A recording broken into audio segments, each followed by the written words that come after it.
నేను ఎక్కడికి పోయినా 5 ఏళ్లు ఎక్కడా బయట రానేలేదు. ఇంటికి కూడా తాళాలేసి గేట్లకు తాళాలేసి బయట రానియకుండా ఏదించారు. విశాఖపట్నం పోతే తిరుపతికి వెళ్తే ఎయిర్పోర్ట్ ని తిరిగి పంపించారు. నేను ఆ పని చేయదలుచుకోలేదు. మొన్న వెళ్ళాడు గంజాయి బ్యాచ్, రౌడీని పలకరించడానికి రౌడీ షీటర్ కోసం వెళ్తారా మీరు అంటే ఏం మెసేజ్ ఇస్తున్నారు? అక్కడ పోయి మొత్తం మార్కెట్ కమిటీ అంతా విధ్వంసం చేశారు. నిన్న పోయారు, ఒక సంవత్సరం మునుపు చనిపోయాడు. నేను ముఖ్యమంత్రి కాలప్పటికి నేను జూన్ 12వ తారీఖున ప్రమాణ స్వీకారం చేసి అంత మునిపే చనిపోయాడు. ఆయన ముఖ్యమంత్రిగా ఉన్నప్పుడే చనిపోయాడు, ఆత్మహత్య చేసుకున్నాడు. మొన్న పోయాడు, పోతే బల ప్రదర్శన, రౌడీయిజం, ఇష్టానుసారంగా పోలీసులు చెప్పారు మీరు వెళ్ళండి, తక్కువ మందితో వెళ్ళండి, అక్కడికి వెళ్లి పరామర్శించండి, రండి, మీటింగ్ పెట్టుకోవాలంటే పెద్ద ప్లేస్ లో పెట్టుకోండి, ఇరుకు సందుల్లో మీటింగులు పెట్టి అక్కడ తొక్కేస్తే ఏమవుతారు వద్దని చెప్పి సజెషన్ ఇస్తే వీళ్ళు చేసిన పని ఇష్టానుసారంగా పోయి కడాన తమ్ముళ్ళు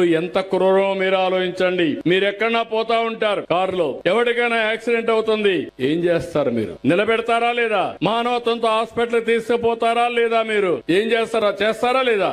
చేస్తామంటే జైలు పైకెత్తండి. మనకు అది జరిగినప్పుడు అది కోరుకుంటామా లేదా అని నేను అడుగుతున్నా. అలాంటిది నీ కారు కింద పడి ఒక అతను ప్రమాదంలో పడితే కుక్కను మరిగా తీసి పక్కన బారేసి వీళ్ళు నేరుగా వెళ్లిపోతే అతను హాస్పిటల్ తీసుకుపోవడానికి లేట్ అయ్యి అతను చనిపోయాడు. ఇట్ అండ్ రన్ అంటే నీకు మనుషుల యొక్క ప్రాణం అంటే విలువే తెలియడం లేదు. ఏమంటున్నారు? నా కారు కింద పడలేదని ఇంకో కారు కింద పడ్డారని రెడీ చేశారు సాక్ష్యాల్ని. భగవంతుడు ఓసారి పంపిస్తా ఉంటాడు. ఈసారి నేను ఏమార్దలుచుకోవాలా? నేను అంతా ఇన్ఫర్మేషన్ సంపాదించమంటే మా పోలీసులు తీసుకుంటే క్లియర్ కట్ గా ఫారెన్సిక్ ఎవిడెన్స్ లో కూడా సాక్ష్యాలు వచ్చాయి.